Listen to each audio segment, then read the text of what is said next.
Welcome to a Legendarium special about the dark side of the Puritans, the other witch hunts. In this episode, we will talk about how men accused of lewd practice with animals could face torture and even execution. Today, Puritans are remembered as strict, Bible-centered people who led their lives according to Scripture. In fact, the realities of Puritan life proved more muddled.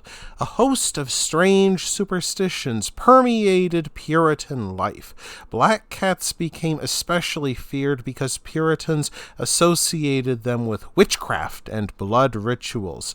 They also believed a lucky bone from a codfish head would bring good fortune, and that a host of other actions or inactions would bring bad luck. Yet other superstitions could lead to death. After the overwhelming hardships of the first winter, the Puritan colonies grew steadily, reaching a population of 2,000 people by 1640, only a generation after the landing at Plymouth Rock. Nonetheless, life remained brutal and death remained close. In 1621, Plymouth's Governor John Carver came out of the field during a hot day and complained of a headache. He lay down, and within a few hours he lost his sight and hearing. The governor remained silent until his death, which came a few days later. In time, the governorship passed to a man named William Bradford, who came to fear that his colony slid into sin. He became especially worried about sexual transgressions. Such matters worried him so much that he spoke with 3 ministers about the matter.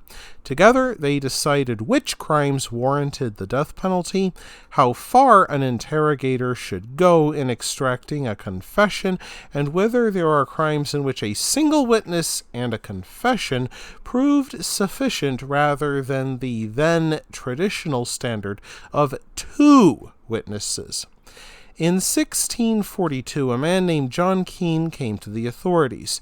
He claimed that another man named Edward Preston approached him and asked to begin a homosexual relationship.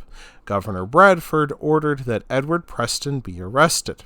After a little friendly persuasion by the interrogator, Preston revealed that he already had homosexual relations with another man named Edward Mitchell. Preston also claimed that Edward Mitchell boasted of bedding a woman named Lydia Hatch, already suspected of sharing a bed with her brother. Governor Bradford ordered Keene to watch as he horsewhipped the 2 Edwards bloody. Did the men accuse others simply to deflect blame from themselves? We will never know for certain. What is known for certain is that Governor Bradford grew to fear that New England entered a state of moral decline when he learned of a young man named Thomas Granger, recently arrived from England. He worked on the farm of a local settler. And one day a man walked into the master's stables and found Granger in what he called lewd practice with the mare. Of course, the authorities arrested Granger immediately. After a little more gentle persuasion by the interrogator, Granger confessed to having made lewd practice with a cow, 2 goats, 5 sheep, 2 calves, and a turkey. Granger claimed that he learned how to use animals in this way from a man back home in England.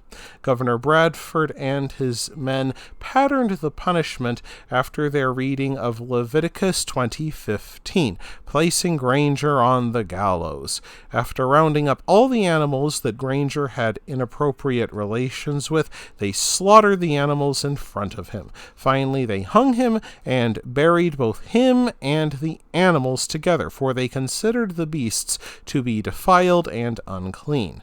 This meant a huge sacrifice for an agrarian society always teetering on the edge of hunger. Yet the Puritans still buried the animals because they feared Thomas Granger might beget half-human, half-beast abominations.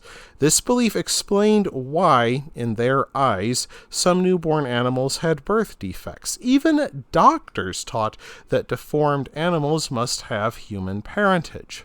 The year of Granger's execution, a wave of similar accusations spread across New England.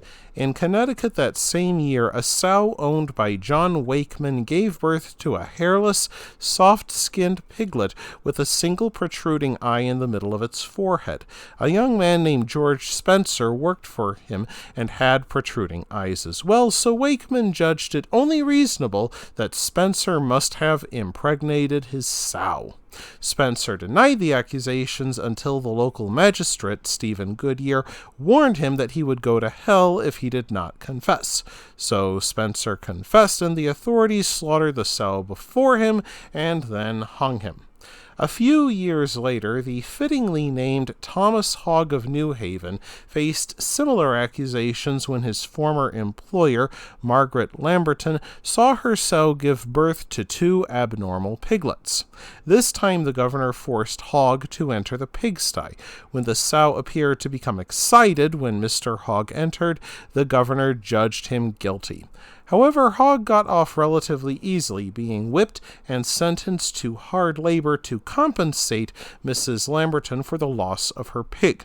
Over the next generation, dozens of young men in New England, and New Haven in particular, faced accusations for similar crimes, with several going to the gallows. By the 1660s, pastors took to delivering sermons against sin before the accused did the gallows dance. Mercifully, these trials and executions came to an end around the year 1700, though one major exception appeared after the American Revolution. In 1796 and 1799, respectively, John Farrell of Massachusetts and Gideon Washburn of Connecticut both faced similar accusations. In both cases, the Puritan authorities saw these men as 2 free thinkers inspired by the American Revolution. They challenged the church, and so the authorities decided to destroy them with these accusations.